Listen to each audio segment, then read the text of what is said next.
So today we're going to be taking the FujiFilm XM5 and turn it into a super cute little mini cine rig like this. Now in front of me is everything that you're going to need. I actually can't remember the total cost. I'll put up here. So this is the total cost of all of the parts, excluding the camera and the lens, but this is what I spent to build this rig, which I think is pretty reasonable. Now, the first thing you're obviously going to need is the FujiFilm XM5. This thing is really, really small, so it makes a great contender for a little tiny cinema rig. And the first thing you're going to need is to add a grip to it. Now, we don't actually need a cage for this build, which I think is really nice. It's just a grip. So I'm using this one by Left Photo. It's very affordable, it's small, it's cheap. You can also get ones by Small Rig, by whatever company that you want. And the main thing to look for is just to make sure that there are threads in the center, right? So that's the nice thing about using one of these grips. It takes the thread from being kind of offset to putting them in the middle, which is going to be really important for our build. Attach your grip to the camera, and that'll allow us to get started. Now, if you don't have a multi-tool, I'd highly recommend getting a multi-tool. This is actually a really cool little one by Small Rig that they sent me. They sent me a package for Christmas, which had a whole bunch of their Transformers stuff in. This is kind of gimmicky, just a weird collaboration of Small Rig and Transformers. But if you're into it, multi-tools are always great, and you don't need to get a Transformers one, but get some sort of multi-tool. It makes building rigs a whole lot easier. All right, now that we have our camera kind of ready to go, the first thing that we need to do is to cover up that sensor and throw a lens on there. I'm going to be using this today. This is a Sirui 20mm autofocus anamorphic lens. It's 1.3 times squeeze, and there's something actually really interesting about this lens with the FujiFilm XM5. I mean, granted, it's kind of a big lens for this small camera, but it's actually not that big of a lens overall.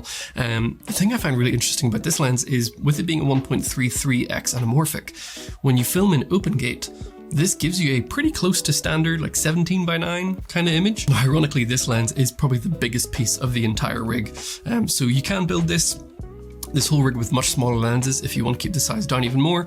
I'm just going to go ahead and use this one. All right, next we're going to build our base plate. So for our base plate system, which is actually going to be kind of like a C shape, you're going to need 3 cheese plates. And these are the 3 that you're going to need. So we need this one, which is very common. You see these on Amazon all the time. You're going to need this one, which is going to be the bottom plate.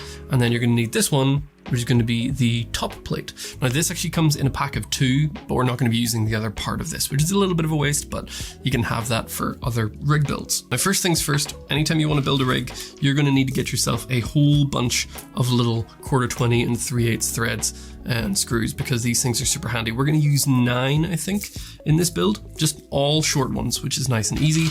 But the first thing that we're going to do is we're going to take our bottom plate, which is this one here, and we're going to take this plate, and we're going to attach these 2 ones together. So you can see this slightly different color. We're going to put 2 screws through this hole into the bottom of this cheese plate right here. So it's going to sit like that and make a little L bracket. And there we have that. So that's what this should then look like. You've got this as your bottom plate, your camera is going to mount onto here, and then this is your back plate, which is going to have our battery and everything else. Now, if you look on the underside of this plate here, you'll see we have this through hole right in the middle. We're going to put 1 screw through there, and that is actually going to attach to our camera right onto the bottom of the grip. Now, it is unfortunately just 1 screw. It'd be nice to be able to use multiple, but at the moment we're just going to be able to use 1. Now, on this grip in particular, we have 3 to choose from. We're going to choose the one that's right at the very back, the one farthest from the front of the lens. Now, one thing to be aware of, and one of the downsides to the FujiFilm XM5, is the battery door compartment here. We are kind of covering up the whole battery door, which is also where the SD card is, which is a little bit of a shame. It's just one of the problems with building a rig out of this camera, is it is quite difficult to access the battery. So what we're going to want to do is take our dummy battery. This is just a D-tap to dummy for the FujiFilm XM5, and we're going to go ahead and put that in the camera. Once that's in there, it's staying in there, it's not coming out. And the same thing is true of our SD card. What I would recommend is just pick up like a 1TB SD card, like a V30 or a V60. Just get a really big one, put it in the camera, and then what you can actually do is you can then download all of your clips from the USB-C port and not have to take the SD card out of the camera every time, and then you can just format it whenever you're done, and you've got all your footage backed up. All right, now that we got our dummy battery in there and the SD card is in there, we're going to go ahead and use that screw on the back and the screw that we've already put through our middle little hole here, and attach those 2 together. Oh, and before I forget, you're going to want to open your monitor and have that open before you attach this. Now, you're going to want to get that really good and tight, because it is just that 1 screw that is holding all of this on. Get it nice and lined up. You can then you know, put your screen back over here, wherever you want to put it. But this is what we now have. So we have this little L bracket, just like this. And then we're going to take our top plate, which is this little one here. And we're going to take this side, which has these 4 little screws. And we're going to put it right on top through there. So we're going to attach those 2 screws right through there into this plate. And then that's going to act as our top plate. So the actual top handle and the monitor and everything is not actually attached to the camera at all. That's why we don't need a cage. It's attached to this top plate, which is sort of built onto the whole sort of C channel, is probably what I'll call it, a little C channel of a rig. So again, 2 more of our little screws, and we can go ahead and get that attached. Now, once you have that done, this is what your rig should look like. You've kind of got this section behind here that's going to be used for all of our cable management. We can just stuff the cables back in here, but there's also plenty of space. So if you're worried about overheating, even though we're using a dummy battery, it should be fine. But if you're worried about overheating, we can actually take this fan, it's just a Ulanzi fan, and you can actually fit it in behind here and put it on the back of the camera as well. And that way you have your little fan back in there, and there's still some space for some cables, and that'll keep your camera nice and cool. So if you're really worried about overheating, that's just double protection right there. You got the dummy battery and the external fan. You're going to be good to go. Now, on the back of the camera, on this back plate that we have right here, we are going to attach our battery plate. This is the battery plate that we're going to be using. It is by K-Star, and the thing I like about this is it's an NPF battery plate, which those are super cheap and they're really small. But this one actually has a ton of outputs. You got USB-A, USB-C, you have a DC 12 volt and a DC 8 volt and a D-tap. Tons and tons of outputs. So you're going to be fine. Whatever you want to power, you're going to be able to power it off of this. And this has 1 screw right in the middle. And basically, we're going to take that screw and we're going to attach it onto the middle of our back plate. Just wherever you can find a spot that sits well for your build, go ahead and attach it. So now you have a battery plate. On the back there, you can take your little NPF. I'm going to use the 770 or 750. They're the perfect balance of size and performance. So I'd probably recommend getting the 700 series. You could get a 970, which are much bigger, but I kind of like these smaller little ones, and they attach just like that. And now you have that. That's kind of what we're working with. So you got your battery in the back, camera in the middle, lens in the front, and now we have this entire top plate to put whatever we want on there. Top handles, mics, whatever you want, you can sort of customize that in whichever way that you want. Now we got this big old long cable. What we're going to do is just feed that through into our little cable management section. It's in between the battery plate and the camera. Feed that on through. Plug in, this one is D-tap, so plug in the D-tap on the bottom of the K-Star plate. Get our cables tucked into the little cable management area, and then this is what you got. So this fits pretty perfectly. Again, with the 770 and the monitor, it sits almost perfectly flush right there, which I think is quite nice. Now, before we go ahead and we add all the stuff on the top, there's one thing that I want to add to the bottom of the camera, and that is this. I love this thing. This is a little base plate. So this is an Arca Swiss version. They also have the Manfrotto version, and it is basically just a base plate with feet. So it's got these little 4 feet, so that allows you to just mount it on the bottom of your camera, and then you don't need to worry about setting your camera down on like a table and it flopping over or anything like that, because the feet are going to hold it nicely in place. So let's go ahead and we'll attach that on the bottom. Just find whatever screws that you can. There's loads of mounting points underneath here. Just do whatever works best for you. And now we have this tiny little cool rig. We've got some feet, so we can just sit on a table. They can just sit there and it works great. Now you could actually stop here, and this actually would work really well as a little handheld rig. If you're just worried about battery life and overheating, there's your rig. You got that done. You've got your basically as long battery life as you could possibly want, depending on what size battery you use. You got your fan and a dummy battery, so no overheating, no problems like that. You can just flip your screen out and film like this, and you're good to go if you don't want to spend the extra money on all the stuff that's going to go on the top. Now, if I'm honest, I actually really quite like using it like this, without the top handle and the monitor. This is actually my setup that I use for my live streams, but overall, I actually think this works really well for a little handheld sort of style of running around. Typically, I'll just fold the monitor out and put it in at a 45, so this is kind of like the angle that I'm looking at it from, down from above, and I'll just sort of hold it like this and film. Now, one thing I just want to say about this lens, let me show you a couple of clips real quick. So this is the kit lens for the FujiFilm XM5. Autofocus is good, image is fine. This is 16:9. This whole video is actually output in OpenGate. We'll make another video about that another time. So this is 16:9. Autofocus is good until, if I try to hold up this to my face, it takes a second for it to catch on, but once it gets it, it'll cut back and forth just fine. Now, if we switch over to the Sirui anamorphic, you will see that I think the image looks much nicer. I quite like the colors that come out of it. I think the colors look really nice. The background blur obviously is very pleasing.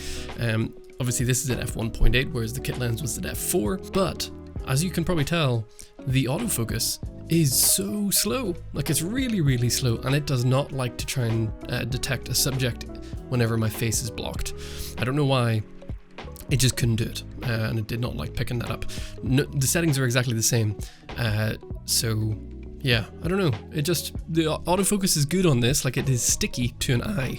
It's just very slow, and this is with all of the speed settings are like totally maxed out. So I wouldn't use this for like a fast-paced autofocus scenario, but if you're filming like a talking head piece, I think this is perfect. But if you want to finish out the rig and put everything on top, then we got a couple of little accessories. First off, I wanted to use the smallest camera handle, because this is a mini cine rig, the smallest camera handle I could possibly find. And as far as I could tell, this is the smallest one on the internet. This one's by Small Rig, but they don't make it anymore. Another company called Snap Rig make this. So I'll leave a link in the description.